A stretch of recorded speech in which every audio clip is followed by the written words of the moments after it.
PKB itu sudah mengklaim NU.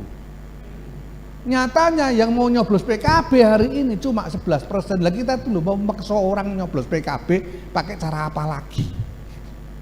Yahana Yahini itu sudah NU PKB dapatnya cuma segitu. Lagi kalau kita masih ngotot mau maksa-maksa orang kan namanya lalu mengecilkan NU. Kemarin hari ini tuh yang berkembang itu siapa calon presiden yang paling NU? Kenapa? Kenapa orang berpikir begitu? Ya, sampai jadi talk show di televisi segala macam kemarin. Kenapa? Ganti SBY Budiono. Dua-duanya sama-sama nggak ngaku NU loh ini. Ya toh? Sama-sama nggak ngaku NU loh. Nggak pernah toh Pak SBY bilang saya NU, nggak pernah. Budiono juga nggak pernah bilang saya NU, ya toh? Dua-duanya. Terus kita ini memangnya rugi apa coba? Ya kan ya enggak gitu-gitu amat gitu loh. Biasa aja. Kita ini punya agenda sudah, yang agendanya itu jauh ke depan, yang kita harus ke sana ini. Kita sedang berjalan ke agenda yang titik akhirnya itu jauh ke depan. Ya. Nah, ketika kita jalan itu, apa boleh buat, kita harus melewati satu tempat namanya pemilu gitu. Di pemilu itu liwatan aja. Ya. Pemilu itu liwatan saja. Bisa dipahami nih ya. Karena pemilu itu bukan tujuan. Pemilu itu bukan tempat pertarungan kita. Pemilu itu, ini tempat kita lewat aja gitu loh. Ya. Gitu loh. Maka juga ya saya menolak untuk membuat parameter kemenangan dengan kemenangan PKB naik gitu loh. Enggak bisa, bukan urusan kita PKB menang apa enggak menang. Pemilu itu pertarungannya PKB dan partai-partai lain. NU bukan, kita bukan bagian dari pertarungan itu. Kita cuma mau lewat aja. Bisa dimengerti ya? Bisa dimengerti. Karena ini akibatnya luas. Kalau kita dipaksa-paksa suruh pokoknya harus PKB.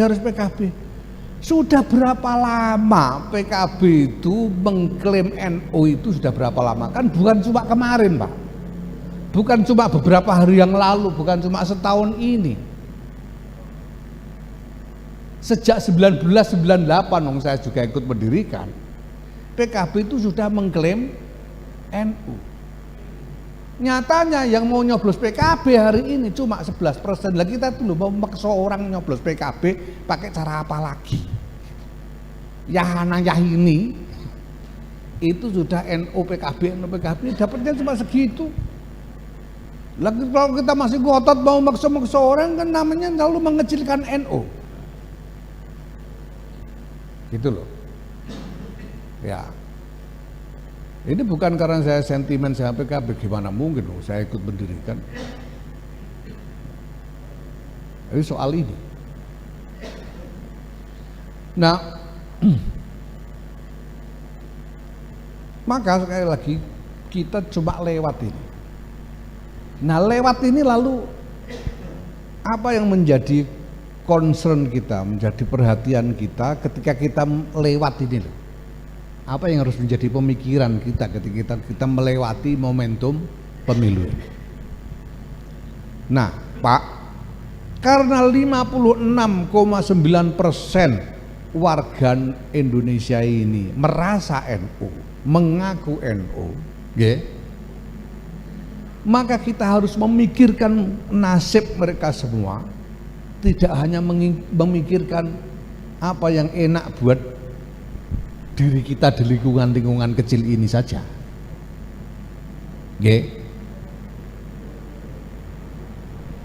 Nah, itu berarti bahwa kita harus berpikir apa yang paling maslahat untuk konstituensi yang sedemikian luas ini. Bukan cuma apa yang paling menguntungkan buat pengurus NU atau buat organisasi NU saja. Paham nggih? Ngomong sak meneh kae. Dan itu berarti kita harus memikirkan kesentosaan seluruh negara, bangsa negara ini seluruhnya, bukan cuma NU saja. 56,9%. Dan itu tanggung jawab, Pak.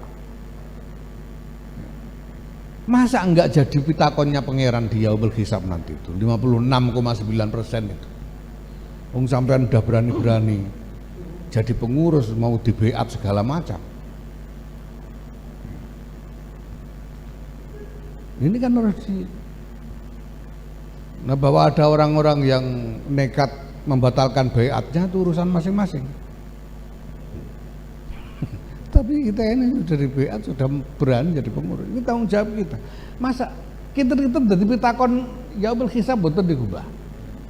56,9% ini. Yang kita sudah berani-berani menjadi pengurusnya. Ini harus kita pikirkan negara. Maka kesimpulan saya Bapak sekalian, pertama-tama yang menjadi concern kita adalah bagaimana supaya negara ini tetap stabil, tidak terjadi gangguan yang menimbulkan instabilitas. Ini harus kita jaga betul. Oke. Karena begitu ada ketidakstabilan, ini kita tidak bisa meramal apa yang menjadi akibatnya. Dulu waktu Gus Dur lengser itu Masya Allah, itu nek ora wong NU yo ora mungkin rampung masalah itu, ora mungkin.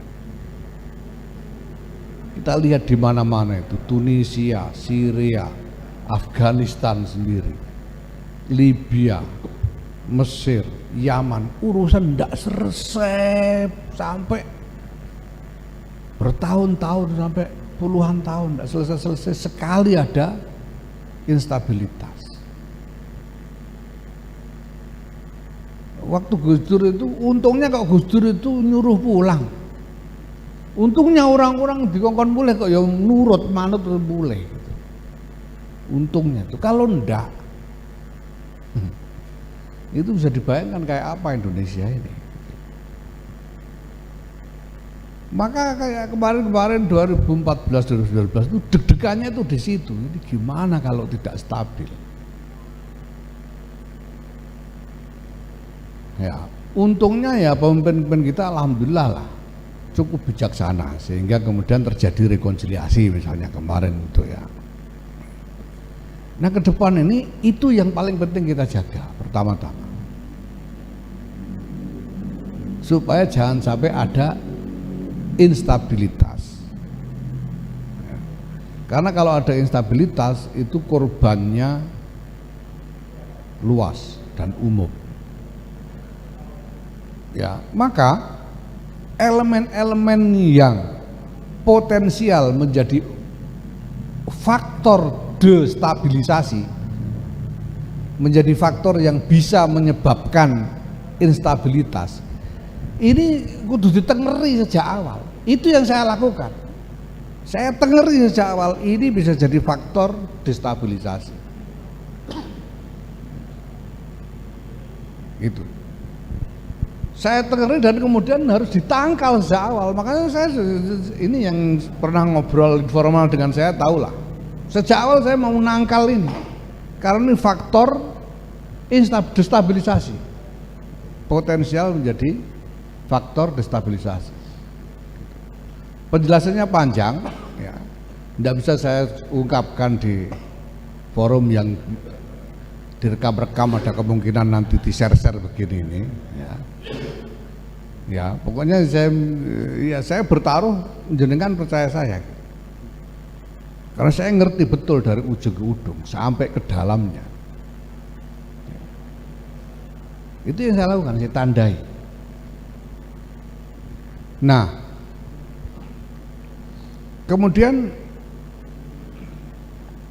kalau ini sudah berhasil kita tangkal, ini belum selesai, penangkalannya belum selesai. Masih harus diupayakan penangkalan ini. Jadi kalau jenengan dengar belakangan saya bikin statement yang diributkan orang, itu upaya saya untuk menangkal faktor destabilisasi, karena ini harus ditangkal. Jadi pertama-tama yang saya lakukan, dan ini memang saya lakukan hanya bersama lingkungan kecil, karena ini sensitif sekali masalahnya. Saya lakukan bersama lingkungan kecil di PBNU, tapi kami berusaha untuk melakukan upaya penangkalan di semua simpul. Jadi sejak awal saya tandai, lalu saya peringatkan semua orang. Ya. Kalau ngeyel ya saya bentak beneran gitu. Pokoknya karena ini taruhannya terlalu besar untuk negara, bukan untuk NU. Kalau NU itu Pak, sudahlah, NU itu tidak akan terlalu nggak enak, itu tidak akan gitu. Sampai itu sudah pernah presidennya Gus Dur, ya NU-nya seperti apa keadaannya, ya enak-enak bener juga, enggak. Sampai jeglek jadi enak luar biasa, ya enggak toh. Habis itu presidennya Megawati, ya lalu bukan kok terus apes nemen gitu juga enggak. Habis itu presidennya SBY sama JK, ya memangnya kita lalu kebagian apa yang besar-besaran? Enggak juga. Ganti SBY Budiono, dua-duanya sama-sama enggak ngaku NU loh ini. Ya toh, sama-sama nggak ngaku NU loh. Nggak pernah toh Pak SBY bilang saya NU, nggak pernah. Budiono juga nggak pernah bilang saya NU, ya toh. Dua-duanya. Terus kita ini memangnya rugi apa coba? Ya kan ya nggak gitu-gitu amat gitu loh. Biasa aja. Jokowi dengan JK juga begitu, Jokowi dengan Kiai Ma'ruf juga begitu. Jadi NU ini nggak akan terlalu nggak enak, itu nggak akan. Yeah. Jadi ini bukan soal taruhan, wah ini ora kasil menang presiden ini mau diartan, ndak begitu, ndak, sudah pasti ndak akan terlalu ndak enak, biasa-biasa aja. Tapi bahwa ada faktor yang potensial menjadi faktor destabilisasi negara, itu jelas ada, HTI itu real sebagai gerakan, walaupun sudah dinyatakan ilegal, sebagai gerakan real masih ada. FPI itu juga real sebagai gerakan, walaupun sudah dibubarkan. Real semua ini Pak. Bahkan partai yang resmi aja masih. Ya ini semua faktor destabilisasi. Kenapa faktor destabilisasi? Karena aspirasinya itu ingin meninggalkan negara proklamasi, terang-terangan saya. Ini yang saya omongkan. Jadi saya ngerti kok ideologinya apa. Ya mau NKRI, tapi bukan NKRI yang kemarin diproklamasikan itu, NKRI yang lain gitu loh maunya. Ini jelas faktor destabilisasi. Mau mengerjakan dengan strategi diam-diam atau strategi terang-terangan, itu pasti akan menjadi faktor destabilisasi, karena yang diincar itu hal yang sangat mendasar bagi keseluruhan bangunan bangsa dan negara ini. Oke? Pokoknya itu, jangan sampai terjadi destabilisasi, jangan sampai terjadi keadaan tidak stabil. Nah ini sekarang yang sedang kita upayakan, menangkal faktor-faktor destabilisasi. Okay. Nah kalau sudah ini ditangkal, lalu milih yang mana? Terang-terangannya kan gitu Kang Judi itu tadi. Milih yang mana? Nah gini persoalannya. Ini diketahui, sudah tahu kita kalau banyak orang mendekati sendiri PW, ya, Kang Judi didatangi pihaknya Prabowo, datangi pihaknya Ganjar, kita juga tahu. Dan bukan hanya Jogja yang begini nih, tempat-tempat lain, termasuk kiai-kiai, Nah persoalannya begini Pak, persoalannya begini. Kenapa kemarin itu ada dan sampai hari ini, kemarin hari ini itu yang berkembang itu siapa calon presiden yang paling NU? Kenapa? Kenapa orang berpikir begitu? Ya, sampai jadi talk show di televisi segala macam kemarin. Kenapa? Persis karena 56,9% itu, Pak. Karena ini 56,9%, ya. Nah, cuma praktek yang terjadi selama ini, NU itu cuma dipinjam simbolnya, ya. NU itu cuma dipinjam simbolnya, habis itu dikerjain sendiri warganya, gitu loh. Paham maksudnya? Saya tanya. Sampean 2019 kemarin itu calon wakil presidennya Rois Amin, ndak bayan-bayan itu. Sampean ikut operasi enggak untuk mobilisasi suara sebagai pengurus? Ya. Seberapa porsi pekerjaan mobilisasi suara yang sampean lakukan sebagai pengurus itu? Enggak banyak, Pak. Yang kerja dengan pembiayaan dan sumber daya yang penuh itu justru mesin-mesin lain di luar pengurus ini, gitu loh. Paham ya? Sampean bisa rasakan sendiri kemarin-kemarin. Saya sudah cek kok kemana-mana. Memang begitu yang terjadi. Gitu loh. Kang Zudi ini didatangi tim sukses, itu paling-paling ya kalau mau diajak foto kah atau diajak datang kunjungan kah atau apa. Tapi nanti yang kerja ngajakin orang bukan pengurus ini, bukan. Mesin lain. Ya nanti Kang Zudinya cukup mulai disangoni sak cukupe lah. Sak pantese ngono ae. Tapi enggak ada. Itu praktek selama ini begitu. Jadi rasanya betul bah, gitu.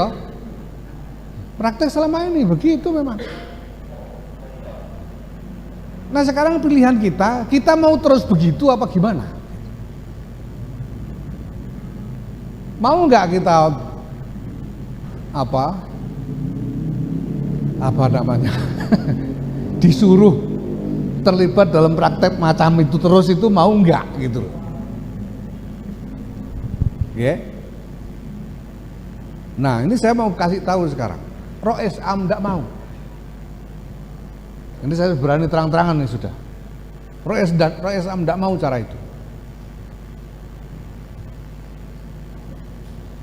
Yang dimaui Rois Am itu kalau mau ya mari berembuk. Berembuk itu bukan soal trade off, bukan soal kamu kalau mau dukungan bayar berapa, kan tidak begitu Pak. Wong ini NU. Ya bicara apa platformnya, apa visinya, apa kebijakannya ke depan, kan bicara begitu Pak. Itu yang dimaui oleh Rois Am. Makanya Rois Am itu bolak-balik, saya sendiri agak mir-mir awal-awal itu. Tapi sekarang apa boleh buat sudah. Rois Am itu bolak-balik bilang satu komando, jangan buka lapak sendiri-sendiri, kan gitu. Iya toh? Kenapa? Karena Rois Am tidak mau NU dikerjakan dengan cara kayak tadi itu, tidak mau. Kalau memang butuh dengan NU ya mari bicara hal-hal strategis sejak awal. Itu yang dikehendaki oleh Rois Am. Nah baru bisa begitu kalau seluruh jajaran NU ini mau kompak. Itu yang dimau oleh Rois Am. Nah apakah ini kemudian membuat NU ikut berpolitik praktis atau tidak? Kita akan jaga supaya tidak terjadi keterlibatan yang sifatnya langsung di dalam politik praktis. Kita akan bekerja pada dataran politik substansial. Tapi untuk politik substansial itu pun dibutuhkan kekuatan untuk melakukan tawar-menawar terkait kebijakan-kebijakan dengan pihak-pihak politik yang ada. Ngaten. Nggih. Itu yang dimau Rois Am. Lah maka yang saya bisa lakukan sekarang tinggal saya mengajak bapak-bapak semua jajaran pengurus ini ya untuk dereke apa yang menjadi pemikiran dari Rois Am ini. Gitu. Tadinya saya pikir ya pokoknya kita tidak ikut-ikut lah gitu. Yang penting kita tidak ikut kompetisi, kita tidak mau tahu. Tapi Rois Am mau melangkah lebih jauh dengan melakukan konsolidasi. Kalau memang ya menganggap perlu dukungan dari NU. Kalau enggak ya enggak apa-apa gitu. Kalau enggak apa-apa silahkan. Kalau memang butuh dukungan dari NU lah ya. Kita bicara di tataran substansial. Nah, dalam hal ini kita juga perlu rasional Pak, karena kemarin juga sudah disurvei di Jawa Timur khususnya, itu sudah disurvei. Di Jawa Timur itu orang NU tok ini yang disurvei ini, bukan seluruh Jawa Timur ya, tapi yang orang NU yang kira-kira 70% di Jawa Timur itu orang NU-nya 70%. Di kalangan orang NU yang 70% ini yang menganggap penting rekomendasi dari kiai-kiai NU, menganggap penting rekomendasi dari kiai-kiai NU itu 63%. Nganggap penting rekomendasi kiai-kiai NU itu penting, itu 63%. Mereka akan perhatikan. Tapi yang secara mutlak mau mengikuti rekomendasi kiai-kiai NU tanpa reserve ya, pokoknya kalau kiai NU bilang A dia enggak mikir lagi ikut A, itu cuma 39%. Ya. Jadi yang 24% itu yang mau dengerin, tapi untuk pikir-pikir saja, pikir-pikir cocok ora, nek cocok ya melu, nek ora ya ora apa-apa gitu, kira-kira gitu. Yang 24%. Kalau yang 39% pokoknya melu kiai NU. Ini yang rasional. Yang kedua, kita harus taat asas. Kalaupun nanti ada sesuatu yang dilakukan, yaitu tidak boleh atas nama lembaga.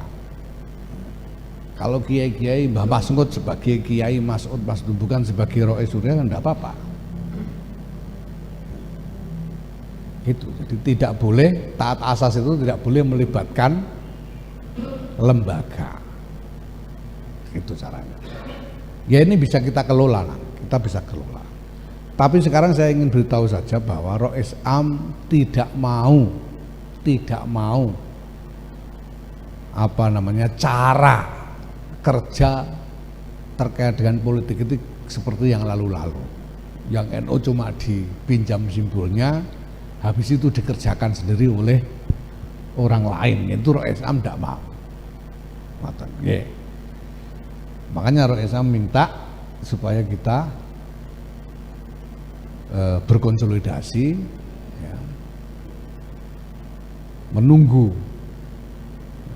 menunggu apa yang menjadi belait dari beliau, ya, dan itu tadi jangan buka lapak sendiri-sendiri, gitu Pak Kang Jody, gitu. Itu permintaan Rois Am, ya, permintaan Rois Am. Nah, maka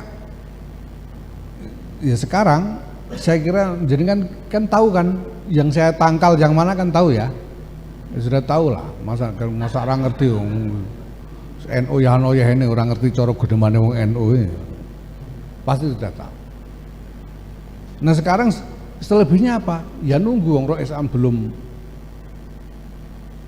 kersa dawuh. Tapi apapun dari semua ini, dalam seluruh dinamika ini, pertama-tama kita harus jaga jangan sampai terjadi ketidakstabilan keadaan. Ini harus selamat sampai ganti pemerintah, itu harus selamat, harus aman terus sampai ganti pemerintah dan seterusnya. Itu yang pertama-tama harus kita upayakan ya. Nah, saya kira ini Bapak sekalian, para kiai ya memang perlu kerja lebih untuk mengawal agenda-agenda kita ini.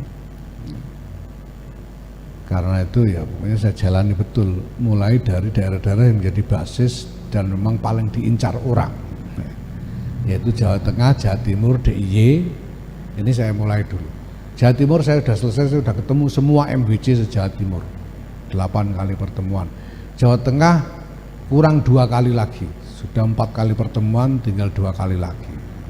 DIY sudah berapa kali kita ketemu itu, sudah beberapa kali lah DIY malam. Ya.